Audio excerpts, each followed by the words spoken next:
ഇന്നത്തെ റേഡിയോ സംപ്രേഷണം റേഡിയോ ബാസ്റ്റിൻ ആരംഭിക്കുന്നു.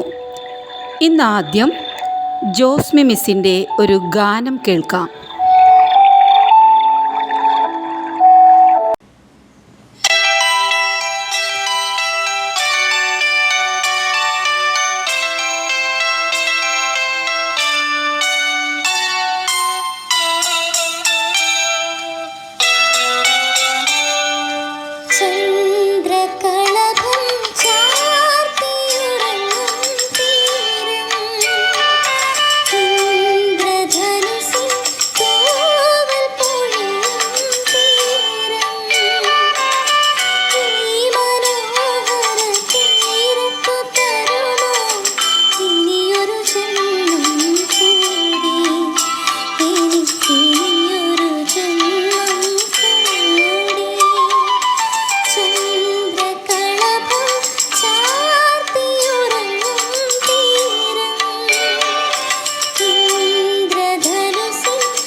സരസുകളുണ്ടോ ഈ നിത്യഹരിതയാം ഭൂമിയിലല്ലാതെ മാനസ സരസുകളുണ്ടോ? സ്വപ്നങ്ങളുണ്ടോ, പുഷ്പങ്ങളുണ്ടോ, സ്വർണ്ണമരാളങ്ങളുണ്ടോ? വസുന്ധരേ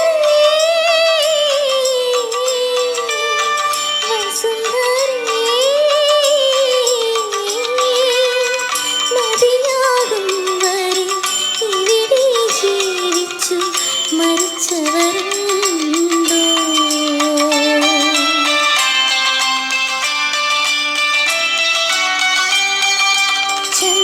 ചന്ദ്രകളഭം ചാർത്തിയുറങ്ങും തീരം ഇന്ദ്രധനുസിൻ തൂവൽ പൊഴിയും തീരം ഈ മനോഹര തീരത്തു തരുമോ ഇനിയൊരു ജന്മം കൂടി? എനിക്കിനിയൊരു ജന്മം കൂടി.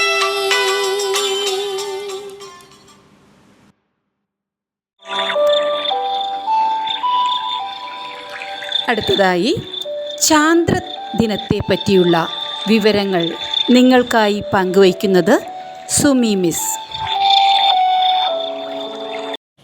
കുട്ടികളെ, ഇന്ന് നിങ്ങളുമായി പങ്കുവയ്ക്കുന്നത് ചാന്ദ്രദിനവുമായി ബന്ധപ്പെട്ട് ഒരു കൊച്ചു കഥയാണ്. ഒരിക്കൽ ഒരിടത്ത് നീൽ എന്നു പേരുള്ള ഒരു കുട്ടിയുണ്ടായിരുന്നു.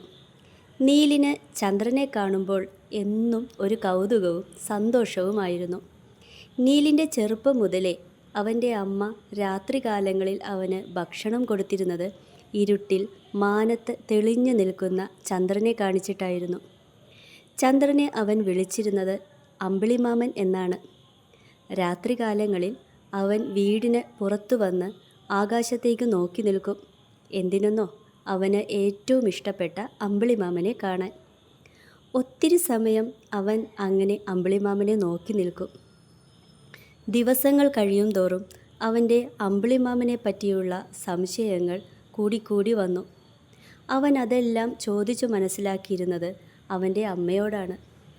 അമ്മേ, അമ്പിളിമാമൻ എന്താ മുകളിൽ നിൽക്കുന്നത്? അപ്പോൾ അമ്മ പറയും, മോനെ, അത് നീലിനെ നോക്കാൻ വേണ്ടിയാണ് മുകളിൽ നിൽക്കുന്നത്. അപ്പോഴതാ നീലിൻ്റെ അടുത്ത ചോദ്യം, അമ്മേ, അമ്പിളിമാമൻ എന്താ വെളുപ്പ് നിറം? അമ്മ പറഞ്ഞു കൊടുത്തു, മോനെ, അത് അമ്പിളിമാമനിൽ നിറയെ മഞ്ഞാണ്. അതാണ് മാമൻ്റെ നിറം വെളുപ്പ്. ഇങ്ങനെ ഉറങ്ങുന്നതുവരെ അവൻ ഓരോരോ സംശയങ്ങൾ അമ്മയോട് ചോദിച്ചു കൊണ്ടിരിക്കും. അങ്ങനെയിരിക്കെ ഒരു ദിവസം അവൻ അമ്പിളിമാമനെ സൂക്ഷിച്ചു നോക്കി നിൽക്കുമ്പോൾ ചില ഭാഗങ്ങളിൽ കറുത്ത പാടുകൾ പോലുള്ള നിറവ്യത്യാസം അവന് തോന്നി.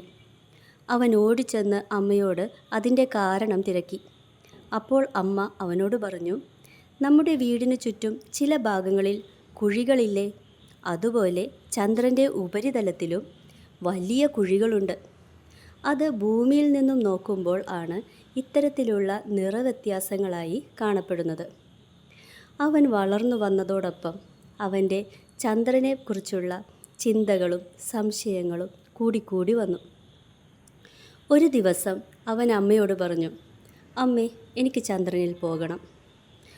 അപ്പോൾ അവൻ്റെ അമ്മ സന്തോഷത്തോടെ അവനോട് പറഞ്ഞു, അതിന് മോൻ ഒരുപാട് പഠിച്ച് വലുതാകേണ്ടതുണ്ട്. അപ്പോൾ നിനക്ക് ഇതുവരെയും ആരും ചെന്നെത്താത്ത ചന്ദ്രനിൽ പോകാം. അത് കേട്ട് അവന് വളരെ സന്തോഷം തോന്നി. പിന്നീടുള്ള വർഷങ്ങളിൽ അവൻ്റെ ചിന്തയിലും മനസ്സിലും ഒരേയൊരു ആഗ്രഹം മാത്രമേ ഉണ്ടായിരുന്നുള്ളൂ. അത് ചന്ദ്രനിൽ പോകണം എന്നായിരുന്നു. അതിനായി അവൻ പഠിച്ച് പ്രയത്നിച്ച് വളർന്നു വന്നു. അങ്ങനെ അവൻ പഠിച്ചു വലുതായി. പിൽക്കാലത്ത് ആ കുട്ടിയാണ് ചന്ദ്രനിൽ ആദ്യമായി കാലുകുത്തിയ നാം എല്ലാവരും അറിയുന്ന അമേരിക്കക്കാരനായ നീൽ ആംസ്ട്രോങ്. 1969 ജൂലൈ 20-നാണ് ചന്ദ്ര ഉപരിതലത്തിൽ എത്തിയത്. ജൂലൈ 21-ന് വാഹനത്തിൽ നിന്നും ചന്ദ്രനിൽ ഇറങ്ങി നടന്നു. നീൽ ആംസ്ട്രോങ് അങ്ങനെ ആദ്യമായി ചന്ദ്രോപരിതലത്തിൽ കാലുകുത്തിയ മനുഷ്യൻ എന്ന നേട്ടം കരസ്ഥമാക്കി. ആ ദിവസമാണ് നമ്മൾ ചാന്ദ്രദിനമായി ആചരിക്കുന്നത്. ഈ ഒരു ചരിത്ര വിജയം നീൽ ആംസ്ട്രോങ് തന്നെ വിശേഷിപ്പിക്കുന്നത് ഇങ്ങനെയാണ്: ഇത് മനുഷ്യൻ്റെ ഒരു ചെറിയ കാൽവയ്പ്, എന്നാൽ മാനവരാശിക്ക് വലിയ കുതിച്ചുചാട്ടവും. അതേ കുട്ടികളെ, നീൽ എന്ന ആ ഒരു കുട്ടിയുടെ വലുതാകുമ്പോൾ എന്താകണമെന്ന നിശ്ചയദാർഢ്യത്തിനു മുമ്പിൽ ചന്ദ്രനിൽ പോകണമെന്ന ആ ഒരു സ്വപ്നം മാനവരാശിക്ക് ഒരു പുതുലോകത്തേക്കുള്ള വാതിൽ തുറക്കുകയും ചെയ്തു. നമുക്കും നമ്മുടെ ജീവിതത്തിന് ഒരു വലിയ ലക്ഷ്യമുണ്ടാകട്ടെ. ആ വലിയ ലക്ഷ്യം സാക്ഷാത്കരിച്ച് വരും തലമുറയ്ക്ക് അത് ഒരു വഴികാട്ടിയായി മാറട്ടെ എന്ന് എല്ലാ കുട്ടികളെയും ആശംസിക്കുന്നു. എല്ലാ കുട്ടികൾക്കും ചാന്ദ്രദിന ആശംസകൾ.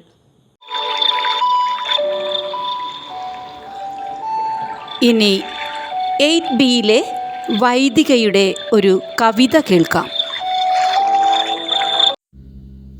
സഞ്ജയ് അമ്പലപ്പറമ്പിൻ്റെ അച്ഛൻ വരുന്നുണ്ട് എന്ന കവിതയാണ് ഞാനിവിടെ ആലപിക്കാൻ പോകുന്നത്. അച്ഛൻ വരുന്നുണ്ടിന്നു വരുന്നുണ്ടുച്ചയോടെത്തുമെന്നമ്മ ചൊല്ലി, എപ്പോഴുമേറെ ചിരിച്ചമ്മ ചൊല്ലുന്ന കാര്യമിന്നിൻ്റെ കരഞ്ഞു ചൊല്ലി. അച്ഛൻ വരുന്നുണ്ടിന്നു വരുന്നുണ്ടുച്ചയോടെത്തുമെന്നമ്മ ചൊല്ലി, എപ്പോഴുമേറെ ചിരിച്ചമ്മ ചൊല്ലുന്ന കാര്യമിന്നെൻ്റെ കരഞ്ഞു ചൊല്ലി. വീട്ടുപറമ്പിലെ മാവിൻ്റെ കൊമ്പുകൾ വെട്ടി മുറിക്കുന്നതെന്തിനമ്മേ? വേനലവധിക്കച്ഛൻ വരും നേരം വേറെ വീടൂഞ്ഞാലു കെട്ടിയാടും. അച്ഛൻ്റെ ചിത്രം പത്രത്തിലെന്തിന്ന് അച്ചടിച്ചിങ്ങനെ വന്നതമ്മേ? കണ്ടിരുന്നോ അമ്മ തൊട്ടു മുകളിലെ വണ്ടികൾ പൊട്ടി പൊളിഞ്ഞ ചിത്രം? അച്ഛൻ വരുന്നെന്നറിഞ്ഞിട്ടുമെന്നമ്മ ഉച്ചയൂണെന്തേ ഒരുക്കാത്തത്? വേഗമൊന്നെന്നച്ഛൻ വന്നിരുന്നെങ്കിൽ വാരിയെടുത്തെന്നെ ഊട്ടിയേനെ. കാശ്മീരിനെ പറ്റി അച്ഛൻ അച്ഛൻ പറഞ്ഞു. കൗതുകം കൊണ്ടു ഞാൻ വാ പൊളിച്ചു. മഞ്ഞുമലകൾ നിറഞ്ഞൊരു സ്വർഗം മോഹിച്ചു പോയതു കേട്ട നേരം. എന്തിനാണച്ഛൻ നമ്മെ തനിച്ചാക്കിയെന്നും ആ സ്വർഗത്തിൽ ചെന്നിരിപ്പു. ഇനി നമ്മളില്ലാതെ പോകുവാനാണേൽ ഇടികൊടുക്കാതെ വിടരുതമ്മേ. അച്ഛനെ പോലെ വസ്ത്രം ധരിച്ച് ആരൊക്കെയാണ് വരുന്നതിങ്ങ്. ഇന്ത്യൻ പതാക കൊണ്ടു പുതപ്പിച്ച ഇത്രയും പോന്നൊരു പെട്ടിയുമായി. അമ്മയുടെ കുമ്പേലെ കുഞ്ഞുവാവയ്ക്ക് അച്ഛനയച്ച സമ്മാനമാവും. അച്ഛൻ വരുന്നെന്നു ചൊല്ലിയിട്ടെന്തേ അച്ഛനെ മാത്രം കാണാത്തത്. അച്ഛൻ വരുന്നുണ്ടിന്നു വരുന്നുണ്ടുച്ചയോടെത്തുമെന്നമ്മ ചൊല്ലി.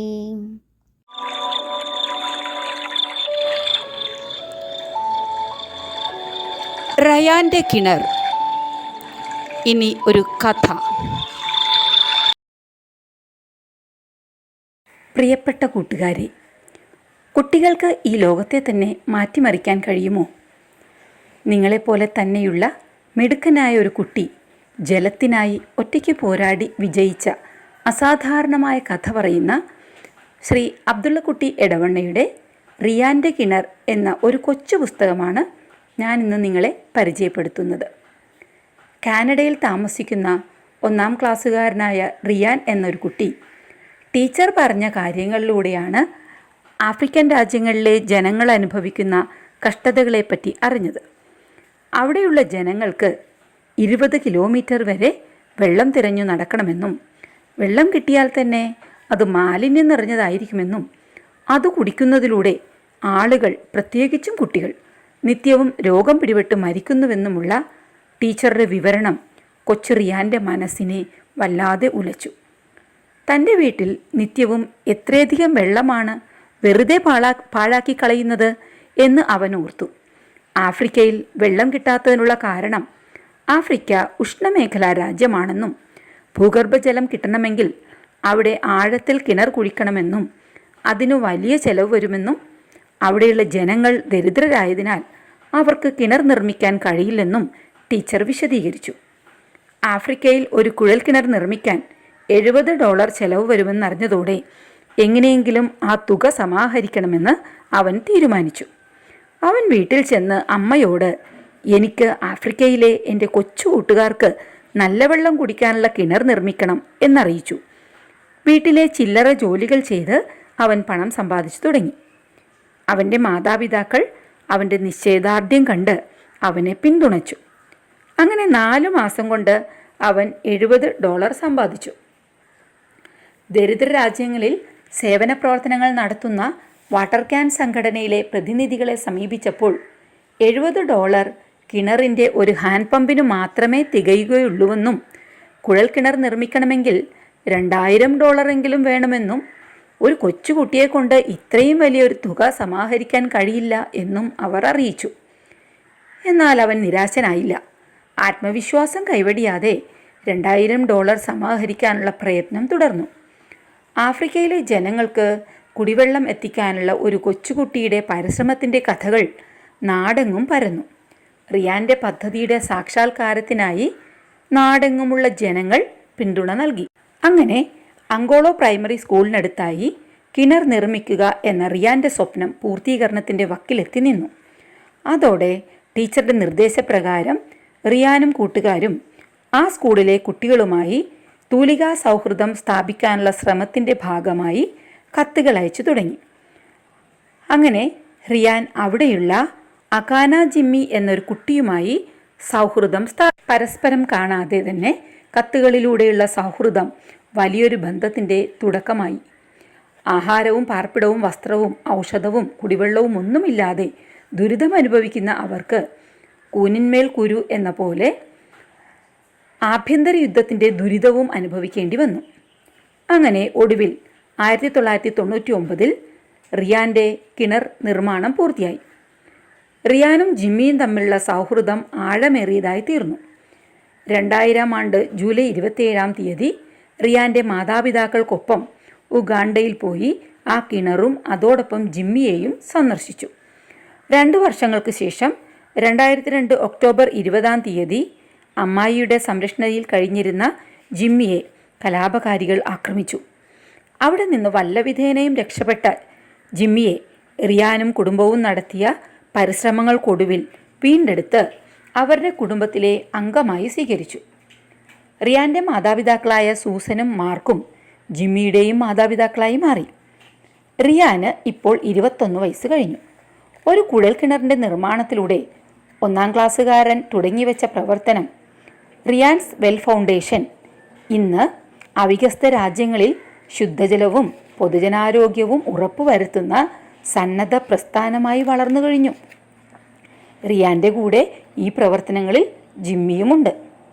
ഒരു കൊച്ചുകുട്ടിയുടെ പ്രവർത്തനങ്ങൾ പോലും ലോകത്ത് വലിയ മാറ്റങ്ങൾ സൃഷ്ടിക്കാൻ കഴിയുമെന്നതിൻ്റെ ജീവിക്കുന്ന സാക്ഷ്യപത്രമാണ് റിയാൻ്റെ കഥ. ആത്മാർത്ഥമായ ആഗ്രഹവും കഠിന പരിശ്രമവും ഉണ്ടെങ്കിൽ എന്തും സാധ്യമാകുമെന്ന് റിയാൻ്റെ കഥ നമ്മെ പഠിപ്പിക്കുന്നു. എന്താ കൂട്ടുകാരെ, ഈ കഥ നിങ്ങൾക്കിഷ്ടമായില്ലേ? ഈ ഭൂമിയിൽ ജീവിക്കുന്ന മനുഷ്യരുടെ മനസ്സിൽ ഇത്തിരി നന്മയും സ്നേഹവും നിറയുകയാണെങ്കിൽ ഈ ഭൂമി ജീവിക്കാൻ കൊള്ളാവുന്ന ഒരു ഇടമായി മാറും. തീർച്ച. ഈ ചെറിയ ജീവിതം ആർക്കെങ്കിലുമൊക്കെ ഉപകാരപ്രദമായി തീർന്നാൽ മാത്രമേ നമ്മുടെ ജീവിതത്തിന് അർത്ഥമുള്ളൂ.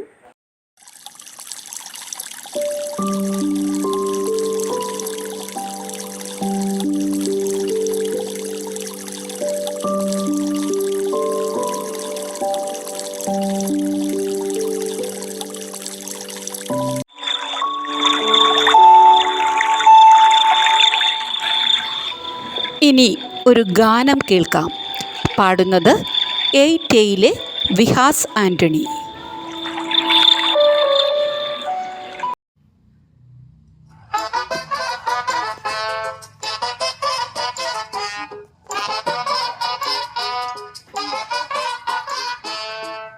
എത്ര നാള് കാത്തിരുന്നു ഒന്ന് കാണുവാൻ, എത്ര നാള് കാത്തിരുന്നു ഒന്ന് മിണ്ടുവാൻ, എത്ര നാള് കാത്തിരുന്നു ഒന്ന് കാണുവാൻ, എത്ര നാള് കാത്തിരുന്നു ഒന്ന് മിണ്ടുവാൻ. എൻ്റെ മണവാട്ടി പെണ്ണാണ് നീ, എൻ്റെ മണവാട്ടി പെണ്ണാണ് നീ, എൻ്റെ വേഴാമ്പൽ കിളിയാണ് നീ, എൻ്റെ പൊന്നാമ്പൽ പൂവാണ് നീ. എത്ര നാള് കാത്തിരുന്നു ഒന്ന് കാണുവാൻ, എത്ര നാള് കാത്തിരുന്നു ഒന്ന് മിണ്ടുവാൻ.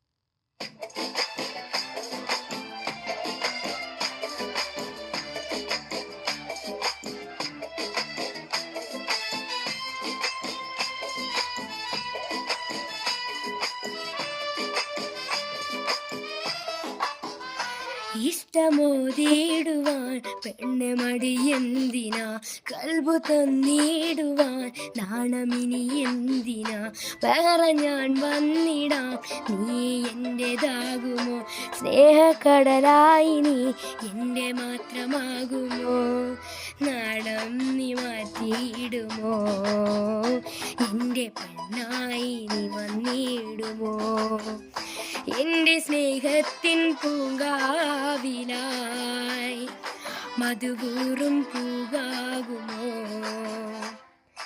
എത്ര നാളു കാത്തിരുന്നു ഒന്ന് കാണുവാൻ, എത്ര നാളു കാത്തിരുന്നു ഒന്ന് മിണ്ടുവാൻ, എത്ര നാളു കാത്തിരുന്നു ഒന്ന് കാണുവാൻ, എത്ര നാളു കാത്തിരുന്നു ഒന്ന് മിണ്ടുവാൻ.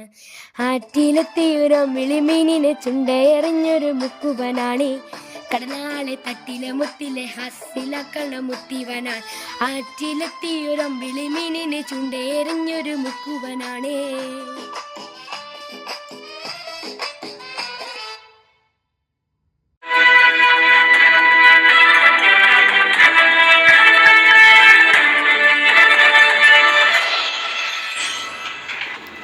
ആകാശവാണി കൊച്ചി. സ്കൂൾ വാർത്തകൾ വായിക്കുന്നത് 10Dയിൽ നിന്നും കൃഷ്ണവേണി. ജൂലൈ 28, 29 തീയതികളിലായി നമ്മുടെ വിദ്യാലയത്തിലെ കലോത്സവാഘോഷങ്ങൾ ഹെഡ് മിസ്ട്രസ് റീന ടീച്ചറുടെ നേതൃത്വത്തിൽ അതിഗംഭീരമായി നടത്തി. സംഗീതാധ്യാപിക ജോസ്മി ടീച്ചറായിരുന്നു convener. Senior assistant Philomina teacher സ്വാഗതം ആശംസിച്ചു. വൈക്കം വല്ലകം സെൻറ് മേരി സ്കൂളിലെ സംഗീതാധ്യാപകനും പ്രമുഖ ഗായകൻ, ഗിറ്റാറിസ്റ്റ് എന്നീ നിലകളിൽ പ്രശസ്തനുമായ ശ്രീ രാഹുൽ ഉണ്ണികൃഷ്ണൻ ആയിരുന്നു ഉദ്ഘാടകൻ. അദ്ദേഹം കുട്ടികളുമായി നടത്തിയ സംഗീത സല്ലാപം വിദ്യാർത്ഥികളിൽ നവോന്മേഷമുണർത്തി. വാർഡ് കൗൺസിലർ ശ്രീമതി ഷീബ ഡ്യൂറോം ആശംസകൾ അർപ്പിച്ചു. PTA vice president Shri Salson, നമ്മുടെ വിദ്യാലയത്തിൽ നിന്നും ഈ വർഷം വിരമിക്കുന്ന ഓഫീസ് സ്റ്റാഫ് ശ്രീ മൈക്കിൾ എന്നിവർ സന്നിഹിതരായിരുന്നു. ജോസ്മി ടീച്ചർ ഏവർക്കും കൃതജ്ഞത അർപ്പിച്ചു. വിദ്യാർത്ഥികളുടെ വിവിധ കലാപ്രകടനങ്ങൾ കലോത്സവത്തെ അവിസ്മരണീയമാക്കി തീർത്തു. സോഷ്യൽ സയൻസ് ക്ലബിൻ്റെ നേതൃത്വത്തിൽ 30-ാം തീയതി നടത്തിയ ചരിത്ര ക്വിസ്, സ്വദേശി ക്വിസ് എന്നിവയിൽ 10Dയിലെ ഋഷികേഷ് 1-ാം സ്ഥാനവും 9Bയിലെ അലൻ KM 2-ാം സ്ഥാനവും 10Cയിലെ ധാർമ്മിക് ദക്ഷക് മാലിക് 3-ാം സ്ഥാനവും കരസ്ഥമാക്കി. ഓഗസ്റ്റ് മാസം മുതൽ ദിനാചരണങ്ങളുമായി ബന്ധപ്പെട്ട ക്വിസ് മത്സരങ്ങൾ ആരംഭിക്കുന്നതാണെന്ന് ഫിലോമിന ടീച്ചർ അറിയിച്ചു. ഈ മാസത്തെ ക്വിസ് മത്സരം ഓഗസ്റ്റ് 14-ാം തീയതി നടത്തപ്പെടുന്നതാണ്. വാർത്തകൾ കഴിഞ്ഞു. നന്ദി. വീണ്ടും പുതിയ വാർത്തകൾക്കായി വിശേഷങ്ങൾക്കുമായി അടുത്തയാഴ്ച വരെ കാത്തിരിക്കുക.